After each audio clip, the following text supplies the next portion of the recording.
ప్రభునందు ప్రియమైన దేవుని బిడ్డలారా, తోటి విశ్వాసులారా, దేవుని చేత పరిశుద్ధులుగా ఉండడానికి పిలువబడిన ప్రియమైన వారులారా, మీ అందరికీ కూడా యేసు ప్రభు నామములో నేను వందనాలు శుభాలు కూడా తెలియజేస్తున్నాను. మీరందరూ జీవవాక్య ధ్యానాలు అనేటువంటి ఈ వాక్య పరిచర్యను వింటున్నారు, ఆస్వాదిస్తున్నారు. అప్పుడప్పుడు నాతో కూడా కొన్ని మాటలు పలుకుతున్నారు. బాగుంది, దేవునిలో ఎదగడానికి ఇది ఒక అవకాశంగా ఉంది అని. దేవునికి వందనాలు చెల్లించుకుందాం. అలాగే మనమందరం కూడా ఆయనలో విశ్వాసంలో ఎదగడానికి, బలం పొందడానికి తప్పకుండా వాక్యాన్ని మనం సాధనంగా చేసుకుందాం. వాక్యాన్ని తప్పకుండా మనం సాధనంగా చేసుకుని ముందుకు వెళ్ళడానికి ప్రయత్నం చేద్దాం. ఈ మంగళవారం నాడు మత్తయి సువార్త 18వ అధ్యాయం 3వ వచనాన్ని ధ్యానవాక్యంగా తీసుకుందాం. మీరు మార్పు నొంది బిడ్డల వంటి వారైతేనే కానీ పరలోక రాజ్యంలో ప్రవేశింపరని మీతో నిశ్చయంగా చెప్పుచున్నాను. ఇది మత్తయి సువార్త 18వ అధ్యాయం 3వ వచనం. అయితే అదే యేసయ్య మళ్ళీ 19వ అధ్యాయం 14వ వచనంలో మత్తయి సువార్తలోనే చిన్నపిల్లలను ఆటంకపరచక వారిని నా యొద్దకు రానియుడి, పరలోక రాజ్యం ఎలాంటి వారిదని వారితో చెప్పాను. 2 మాటలు మనసులో ఉంచుకోండి, ప్రార్థన చేసుకుందాం. మీ వాక్యాన్ని ధ్యానిస్తున్నాం యేసయ్య, మీకు వందనాలు నాయన. మీ వాక్యాన్ని ధ్యానించే కృప మాకు అనుగ్రహించినందుకు మీకు వందనాలు తండ్రి. వాక్యపు లోతుల్లోకి మమ్మల్ని నడిపించండి. మా ద్వారా మీరే మహిమ ఘనత ప్రభావాలు పొందుమని యేసు నామమున అడుగుచున్నాం తండ్రి, ఆమేన్. ప్రభునందు ప్రియమైన వాళ్ళారా, మరొకసారి మనం వినేటువంటి వాక్యానికి ఒక చిన్న క్యాప్షన్ పెట్టుకుందాం. మార్పు వద్దా అని చిన్న క్యాప్షన్ పెట్టుకుని వాక్యాన్ని ధ్యానించే ప్రయత్నం మనం చేద్దాం. మార్టిన్ లూథర్ గారి గురించి మనకి చాలా విషయాలు తెలుసు. మతోద్ధారకుడిగా ఆయన గురించి మనం చదువుతాం, నేర్చుకుంటున్నాం. మార్టిన్ లూథర్ గారికి 6 పిల్లలు. 1538 సంవత్సరంలో ఆయనకు 6 పిల్లలు పుట్టారు. పెద్దోడి వయసు 12 ఏళ్ళు, చిన్న బిడ్డ వయసు 4వ సంవత్సరం. అంటే 4 నుంచి 12 ఏళ్ళ వయసులో ఉన్నారు ఈ 6 పిల్లలు. వాళ్ళు చాలా అల్లరి. చిన్న పిల్లలు ఉన్న ఇల్లు ఎలా ఉంటుందని పైగా ఒకళ్ళిద్దరు అయితేనే మనం ఇప్పుడు ఎలాంటి పరిస్థితి అంటే నేను గమనిస్తూ ఉంటాను. స్కూల్కి వెళతారు, స్కూల్కి వచ్చిన తర్వాత ఇంటికాడ వాళ్ళ అల్లరి భరించలేక ట్యూషన్కి పంపించేస్తున్నాం. లేకపోతే ఇంకేదో ఎలాగోలాగా వాళ్ళని ఎంగేజ్ చేసేసి అల్లరి చేయకుండా చూడాలని. 6 పిల్లలు. పైగా ఆ రోజుల్లో ఎంగేజ్ చేయడానికి మనకున్నటువంటి సోర్సెస్ లేని రోజుల్లో 500 సంవత్సరాల క్రితం సంగతి చెప్తున్నాను మీకు. 500 700 సంవత్సరాల క్రితం జరిగిన సంఘటన జ్ఞాపకం చేస్తున్నాను. ఈ గోల భరించలేక, వీళ్ళు అల్లరి భరించలేక, ఆగతాయి పనులు భరించలేక మార్టిన్ లూథర్ గారు అంటాడు, అసలు యేసయ్య ఏమనుకుంటున్నారు? ఈ మాటలు చదివి బైబిల్లో ఏది మత్తయి సువార్త 18:3 కానీ 19:14 కానీ చదివి దిస్ ఇస్ టూ మచ్ ఆయన అన్నమాట. ఏమనుకుంటున్నారు యేసయ్య? దిస్ ఇస్ టూ మచ్ అంటే మనం ఇలాంటి బుద్ధిహీనులు అవ్వాలనా యేసయ్య చెప్తున్నారు? చూడండి ఎంత ఎక్స్ట్రీమిటీకి వెళ్ళిపోయాడు మార్టిన్ లూథర్ గారు. మనం ఇలాంటి బుద్ధిహీనులు అవ్వాలనా ఆయన ఉద్దేశం? ప్రియమైన వాళ్ళారా, అది ఒక తండ్రిగా ఆయన గొప్ప భక్తుడు, దైవజనుడు, దేవుని ఎరిగినవాడు. ఇంతవరకు ఆయన రాసిన పుస్తకాలకి అర్థాన్ని పూర్తిగా తెలుసుకోవడానికి కూడా లేనంతటి పరిజ్ఞానం కలిగిన వాడు, గొప్ప దైవనీతజ్ఞుడు కదా. అలాంటి ఆయనే ఈ పిల్లల గోల భరించలేక. కానీ యేసయ్య ఏమంటాడంటే, మీరు మార్పు నుండి బిడ్డల వంటి వారైతేనే కానీ పరలోక రాజ్యంలో ప్రవేశింపరు. చిన్నపిల్లలను ఆటంకపరచక వారు నా దగ్గరకు రానివ్వండి, పరలోక రాజ్యం ఇలాంటి వారిదే. ఆ 2 సందర్భాలు కూడా ఈ సమయంలో మనం జ్ఞాపకం చేసుకుంటున్నాం. ఆ వేళ కాదండి, ఇవాళ కూడా పిల్లల పరిస్థితి అలాగే ఉంటుంది. మనం ఏమనుకుంటామంటే వాళ్ళు పరిపక్వత చెందలేదండి, ఇమ్మెచ్యూర్ పీపుల్ కదండి, ఇమ్మెచ్యూర్డ్ చిల్డ్రన్ కదా అండి అని చెప్పుకుంటాము. భరించేటప్పుడు కొంచెం కష్టంగా ఉంటుంది, భరించలేని పరిస్థితి. అయ్యి బాబు రేపు సెలవు అంటండి బాబు స్కూల్కి, ఇక మా ఇల్లు పాలకొల్లు సంతేనండి అంటారు కొంతమంది.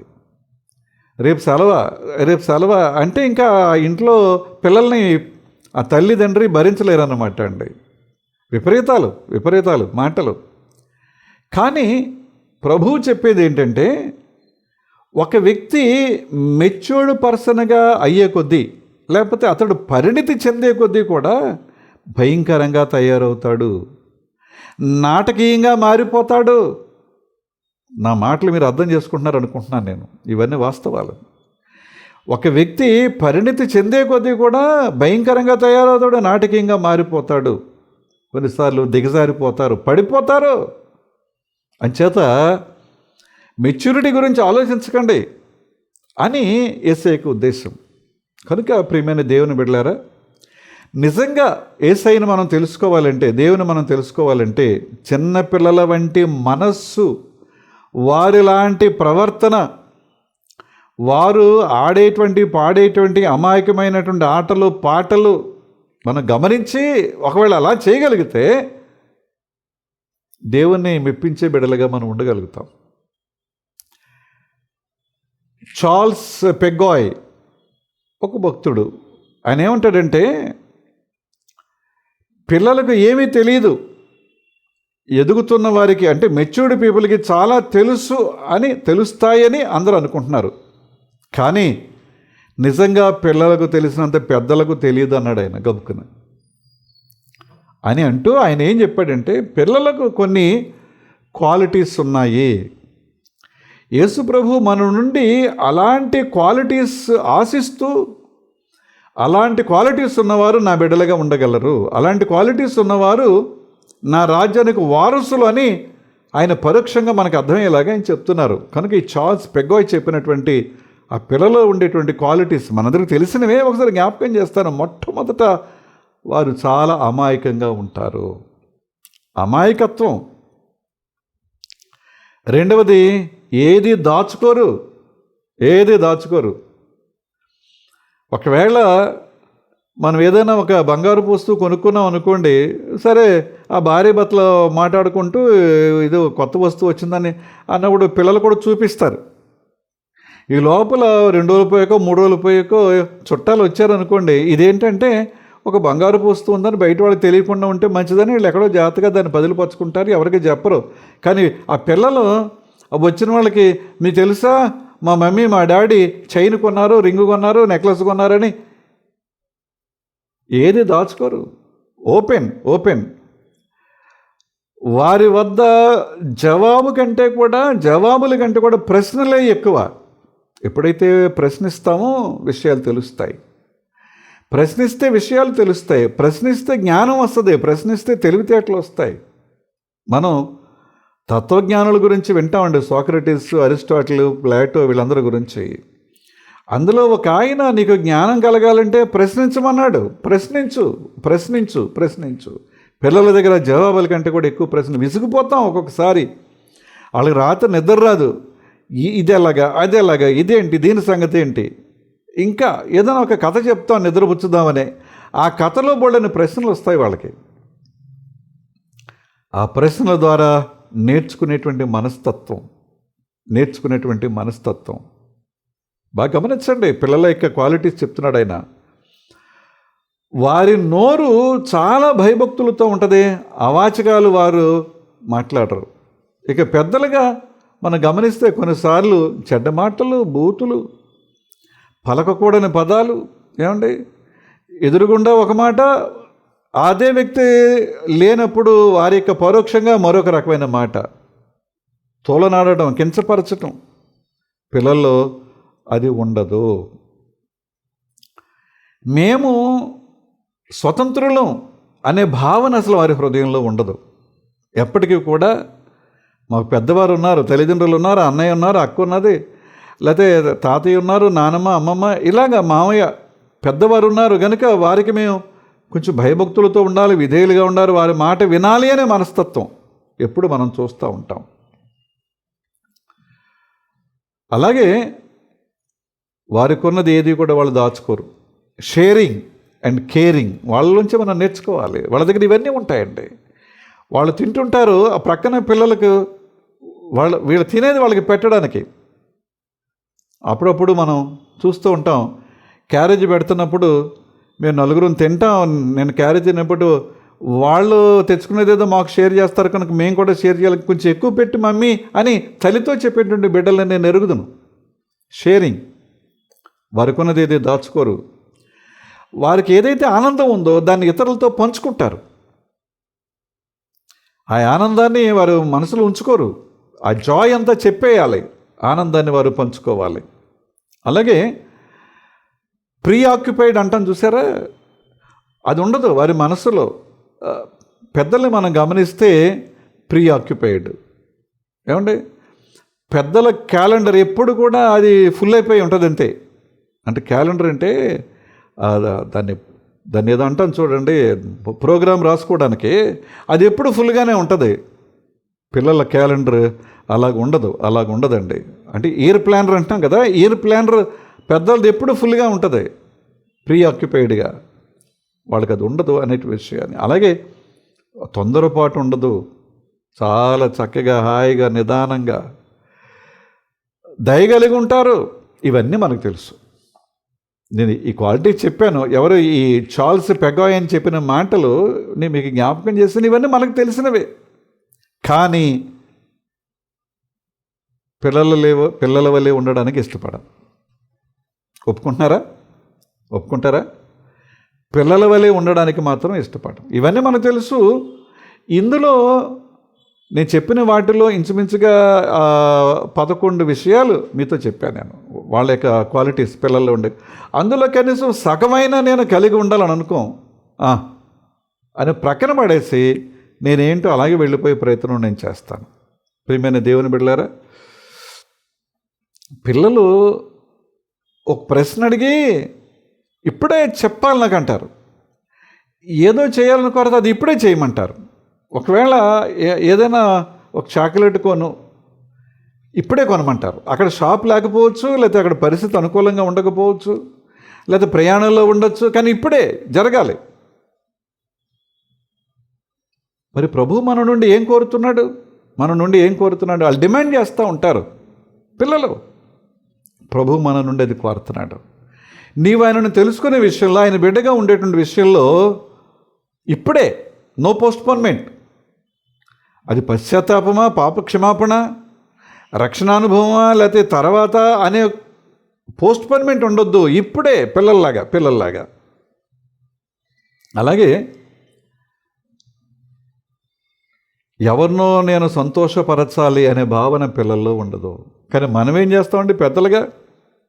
ఎప్పుడు ఒక తాపత్రయం, ఎవరో ఒకరిని సంతోషపరచడం, వాళ్ళ ఫేవర్ పొందడానికి రకరకాల జిమ్మికలు చేసేటువంటి పరిస్థితి మనం చూస్తామండి. మనసులో లేకపోయినా సరే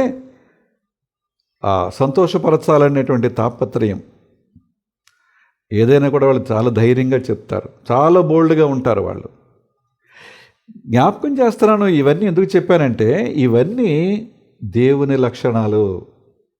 ఇప్పుడు పిల్లల గురించి ఏదైతే చెప్పుకున్నామో ఇవన్నీ కూడా దేవునిలో ఉన్నాయి. ఆయన ఏమంటున్నారంటే, మీరు నా బిడ్డలుగా ఉండాలి అంటే నేను ఏ లక్షణాలు అయితే కలిగి ఉన్నానో, ఏ క్వాలిఫికేషన్స్ నాలో ఉన్నాయో అవన్నీ మీరు కలిగి ఉండాలి. అది దేవుని యొక్క డిమాండ్ మన నుంచి.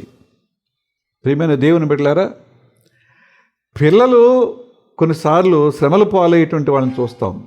అది ఇంట్లో వారవచ్చు, వీధిలో వారవచ్చు.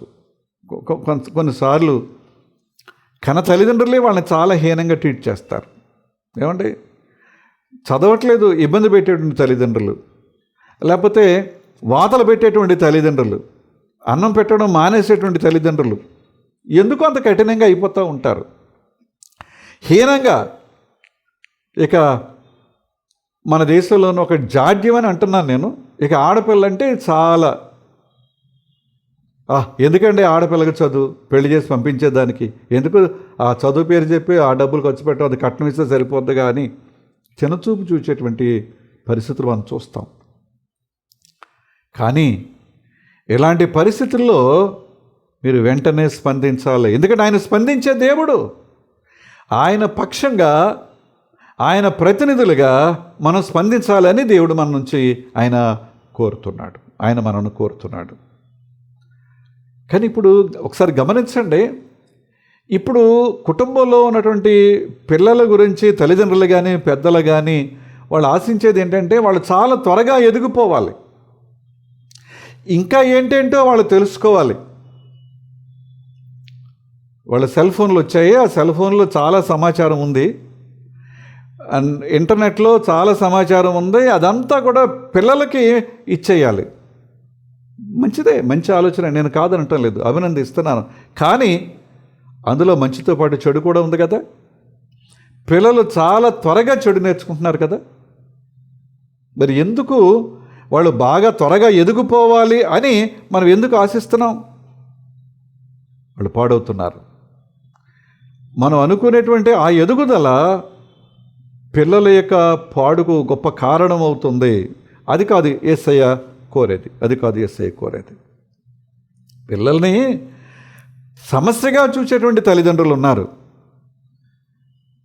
కానీ దేవుని బిడ్డలారా, యేసయ్యకు ఎవరో కూడా ఒక సమస్య కాదు. అందరినీ సమానంగా ప్రేమించేటువంటి దేవుడు లోకమును ఎంతో ప్రేమించను.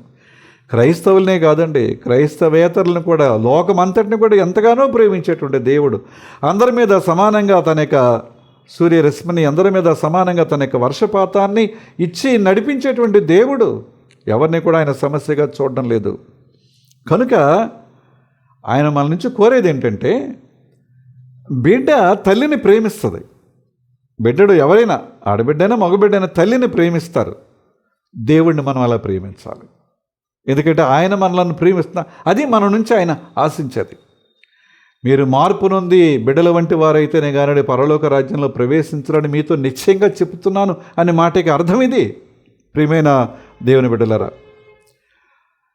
పిల్లల్ని పిల్లలుగా చూడకుండా పెద్దవాళ్ళగా ట్రీట్ చేసి ఒకవేళ మనం పాడు చేస్తున్నామేమో. చైల్డ్ ట్రాఫికింగ్ అనేటువంటి మాట వింటున్నామండి. పిల్లల్ని దొంగిలించి వాళ్ళని అమ్ముకుని డబ్బు చేసుకునే వాళ్ళు కొంతమంది, దొంగిలించిన వాళ్ళ ద్వారా ఇంకా చెడ్డ పనులు చేయించే వాళ్ళు కొంతమంది. అది కాదు యేసయ్య మన నుంచి కోరుతుండే. ఆ బిడ్డల నుంచి మనం నేర్చుకుని దేవుని రాజ్యాన్ని స్వతంత్రించుకోవాలి అనేది దేవుని యొక్క చిత్తం.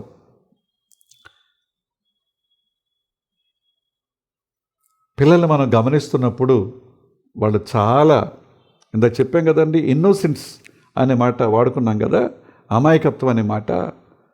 116వ కీర్తన 6వ వచనం అంటాడు, యెహోవా సాధువులను కాపాడును, యెహోవా సాధువులను కాపాడును. 131వ కీర్తన 1వ వచనం అంటాడు, యెహోవా నా హృదయము అహంకారము గలది కాదు, నా కన్నులు మీదు చూచినవి కావు, నాకు అందని వాటినైనను గొప్ప వాటి అందైనను నేను అభ్యాసము చేసుకొనుటలేదు. చెప్పగలవా దేవునితో ఈ మాట? చెప్పగలవండి? యెహోవా నా హృదయము అహంకారం గలది కాదు. పిల్లల్లో ఈ అహంకారం ఉంటుందండి? లేదు. వాళ్ళు కొంతవరకే ఒక పరిమితిలో ఉంటారు.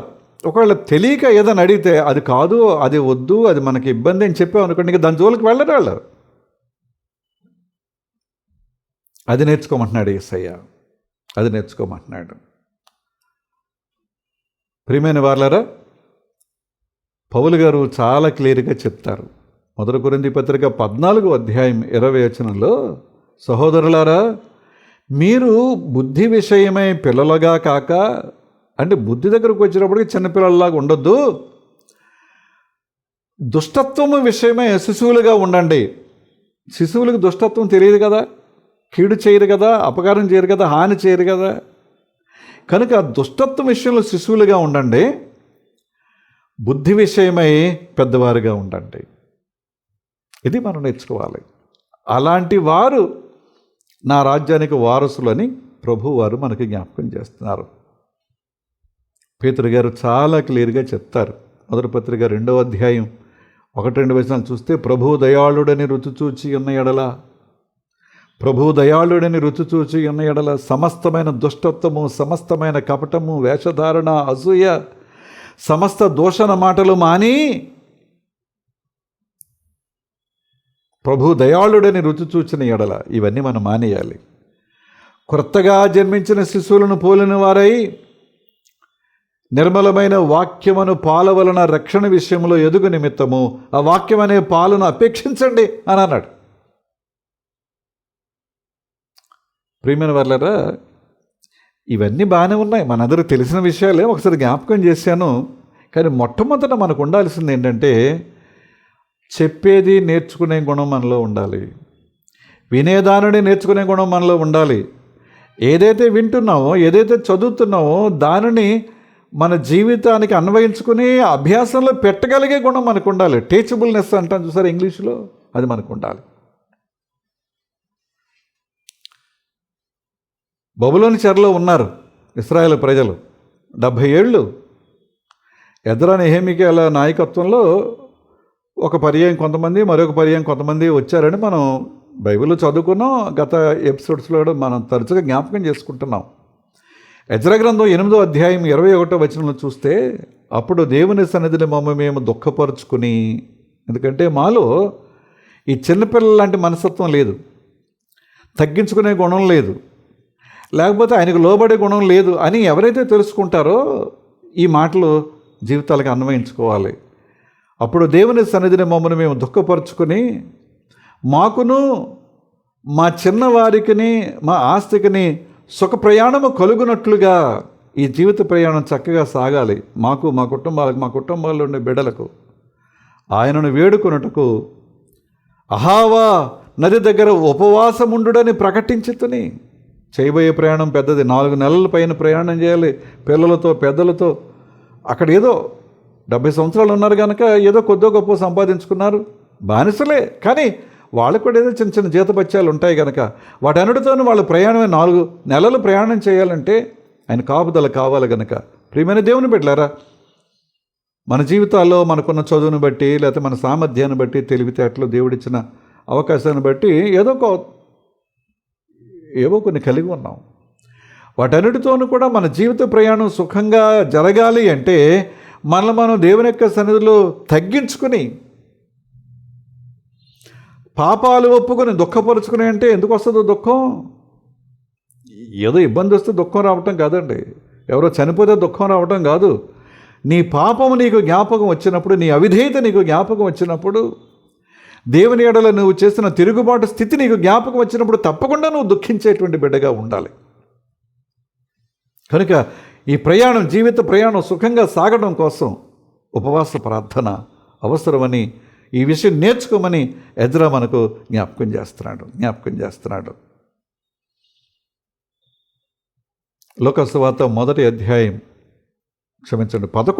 1వ వచనం చూస్తే అక్కడ యేసు ప్రభు వారు ఒక చోట ప్రార్థన చేసుకున్నారు. ఆయన ప్రార్థన చాలించిన తర్వాత ఆయన శిష్యులు అడుగుతారు, యోహాను తన శిష్యులకు ప్రార్థన చేయటం నేర్పించారు, మీరు మాకు ప్రార్థన చేయటం నేర్పించండి. అప్పుడే ప్రభు నేర్పిన ప్రార్థన ప్రభు చెప్తారు, మనం నేర్చుకుంటాం. వాళ్ళ శిష్యులు నేర్చుకున్నాడు, ఇప్పుడు మనం కూడా నేర్చుకుంటాం. ప్రియమైన వాళ్ళారా, శిష్యులు అడుగుతున్నారు, యోహాను తన శిష్యులకు ప్రార్థించడం నేర్పించారు, మీరు మాకు నేర్పించండి. బైబిల్ చదువుతున్నప్పుడు నేర్చుకోవాలి, వాక్యం వింటున్నప్పుడు నేర్చుకోవాలి, బోధ వింటున్నప్పుడు, చెవులు పడుతున్నప్పుడు నేర్చుకోవాలి, పెద్దలు చెప్తున్నప్పుడు నేర్చుకోవాలి, అనుభవజ్ఞులు చెప్తున్నప్పుడు నేర్చుకోవాలి. తిరస్కరించొద్దు. కందాకే రాణి, ఆవిడ ధనాగారం అంతటి మీద ఒక నపుంసకుడు అధికారిగా ఉన్నాడు. అపోస్తల కార్యాలు 8వ అధ్యాయంలో మనం చూస్తామండి. ఆయనకు ఎలాగో మొత్తం మీద యెహోవా దేవుని గురించిన పరిచయం జరిగింది. ఆయన యెరూషలేము వచ్చారు, ఆరాధించారు. ఆయన వెళ్ళిపోతున్నప్పుడు ఆలయ అధికారులు ఆయనకి యెషయా గ్రంథం ఇచ్చారు. ఆయన రథంలో వెళుతున్నాడు, చదువుతున్నాడు. ఆయనకి ఏమీ అర్థం కావట్లేదు, ఎందుకంటే ఆయనకు పూర్వపరాలు తెలియదు, ఆయన యూదుడు కాదు కదా. ఈ లోపల పరిశుద్ధాత్మ దేవుడు ఫిలిప్తో చెప్పి, వెళ్ళు నువ్వు రథాన్ని కలుసుకో. ఈయన పరిగెత్తుకొచ్చాడు, ఆయన రథం ఆపమన్నాడు. ఈయన రథంలోకి ఎక్కారు. ఏం చదువుతున్నావంటే, ఏదో చదువుతున్నాను. మరి ఏంటంటే ఎవరు చెప్పకపోతే నాకేం అర్థమవుతుంది? ఆ యెషయా గ్రంథంలో ఆయన చదువుతున్న మాటలకి అర్థాన్ని ఫిలిప్ గారు బోధించినప్పుడు ఆయన తన హృదయాన్ని ఒప్పించుకొని, అయ్యా అవి ఒక నీళ్లు ఉన్నాయి, నాకు బాప్తిస్మం ఇవ్వు. అది నేర్చుకోవటం అంటే. ఫిలిప్ గారు ఎలా ఉండుంటాడండి?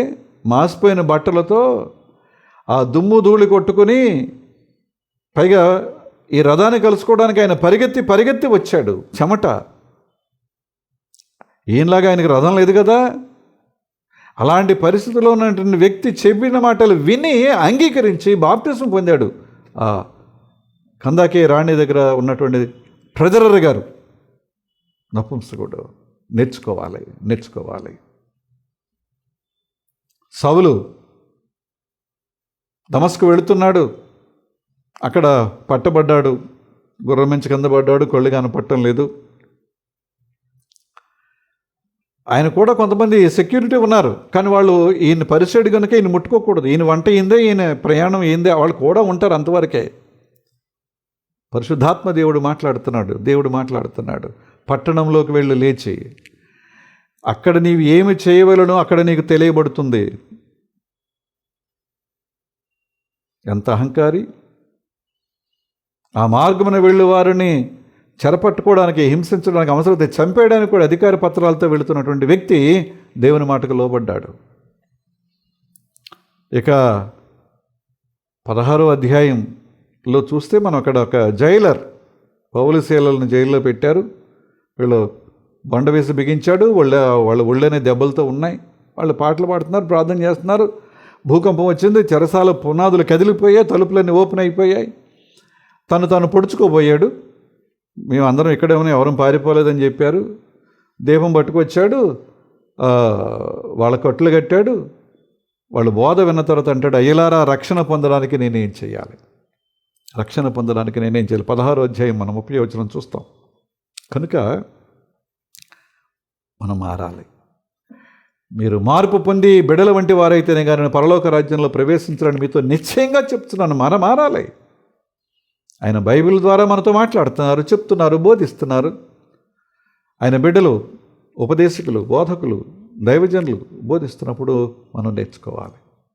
మారాలి. చిన్న బిడ్డలను ఆటంకపరచక వారిని నా యుద్ధకు రానియుడు. ఎవరైతే ఇలాంటి మారిన జీవితాలు కలిగి ఉంటారో వారిని ఎవరు ఆపలేరు. యేసయ్య వారిని ఆహ్వానిస్తున్నాడు. ఆయన దగ్గరికి వెళ్ళేవారు పరలోక రాజ్యం వారిది. మనం మారితే దేవుని రాజ్యాన్ని స్వతంత్రించుకుంటాం. ప్రార్థన చేసుకుందాం. కృప కలిగిన మా తండ్రి, దయగలిగిన మా ప్రభువా, జీవవాక్య ధ్యానాల ద్వారా మీరు మాతో మాట్లాడినందుకు మీకు వందనాలు నాయన. మార్పు వద్దా అనే ఈ చిన్న క్యాప్షన్ పెట్టుకుని ఈరోజు వాక్యం వినే అవకాశం మాకు ఇచ్చావు, మీకు వందనాలు నాయన. చిన్నబిడ్డల లాంటి మార్పు కలిగిన వారు మాత్రమే, ఎందుకంటే చిన్నబిడ్డలలో అవి వాస్తవ లక్షణాలు, పెద్దవారిలో లేవు కనుక ఆ లక్షణాలు మీరు అలవర్చుకుని నా దగ్గరకు రండి, పరలోక రాజ్యం మీరు స్వతంత్రించుకోండి అని మీరు ఇచ్చిన ఆహ్వానాన్ని మేము అంగీకరించి మా జీవితాలు మార్చుకోవడానికి సహాయం చేయి, వినడానికి సహాయం చేయి, లోబడడానికి సహాయం చేయి తండ్రి. నాయన, వాత వేయబడిన మనస్సాక్షి మాకొద్దు, రాతి హృదయం మాకొద్దు, మాంసపు గుండె మాకు కావాలి. మీరే సహాయం చేయండి. మా ప్రియ కుటుంబాలన్నింటినీ కూడా దీవించండి. వింటున్న, వీక్షిస్తున్న ప్రతి ఒక్కరిని ఆశీర్వదించు నాయన. నాయన, మా కుటుంబాల నుండి పెద్దలు, బిడ్డలు, యవన బిడ్డలు, బాలింతలు, గర్భిణీలు, వీరందరిపైన కృపకుమరించండి తండ్రి. నాయన, ఏ కుటుంబమైన వ్యక్తి విశ్వాసంతో ప్రతి అడుగు ముందుకు వేయడానికి సహాయం చేయి. అలాగే విదేశాల్లో ఉండే బిడ్డలకు తోడుగా నడిపించు. వారి యొక్క చదువులు, ఉద్యోగాలు, ఇక్కడ ఉన్నటువంటి వారి యొక్క చదువులు, ఉద్యోగాలు, వృత్తి, వ్యాపారం, వ్యవసాయం ఏదైనా మీరే మీ కృపలో వర్ధలు చేయండి. బలహీనతలు, అనారోగ్య సమస్యలు, చికాకులు, బాధ, వేదనతో, దుఃఖంలో ఉన్నటువంటి కుటుంబాలు ఉన్నాయి నాయన, వ్యక్తులు ఉన్నారు. వారిని దర్శించి విడుదల దయచేయండి. మీ క్షేమంతో నింపండి నాయన. ప్రభువా, దినదినం ఈ వాక్యంలో ఎదగడానికి మాకు నేర్పించండి. మా రాష్ట్రాన్ని దీవించండి, మా దేశాన్ని ఆశీర్వదించండి. మంచి పరిపాలన, మంచి నాయకత్వం, మంచి అధికారులు మాకు ప్రసాదించండి. మరొక మంగళవారం ఇలా కలిసి ప్రార్థించేంతవరకు మీ కృపాక్షేమములు మా అందరి వెంట రానిమ్మని యేసు నామమును అడుగుచున్నాం తండ్రి, ఆమేన్. పరలోకమందున మా తండ్రి, మీ నామం పరిశుద్ధపరచబడునుగాక, మీ రాజ్యం వచ్చునుగాక, మీ చిత్తం పరలోకమందు నెరవేరుచున్న భూమి అందు నెరవేరునుగాక. మనదినాహారం నేడు మాకు దయచేయము. మా యెడల అపరాధం చేసిన వారు మేము క్షమించిన ప్రకారం అపరాధములు క్షమించము. సోదరులను త్యాగకీయుని తప్పించము. రాజ్యము, శక్తి, మహిమ నిరంతరము నీవే అన్నావు తండ్రి, ఆమేన్. మన తండ్రి అయిన దేవుని నుండి, ప్రభు అయిన క్రీస్తు నుండి, పరిశుద్ధాత్మ నుండి కృపయు సమాధానం మీ కలుగునుగాక. ఆమేన్. మీ అందరికీ సెలవు. మరొక మంగళవారం కలుసుకుందాం.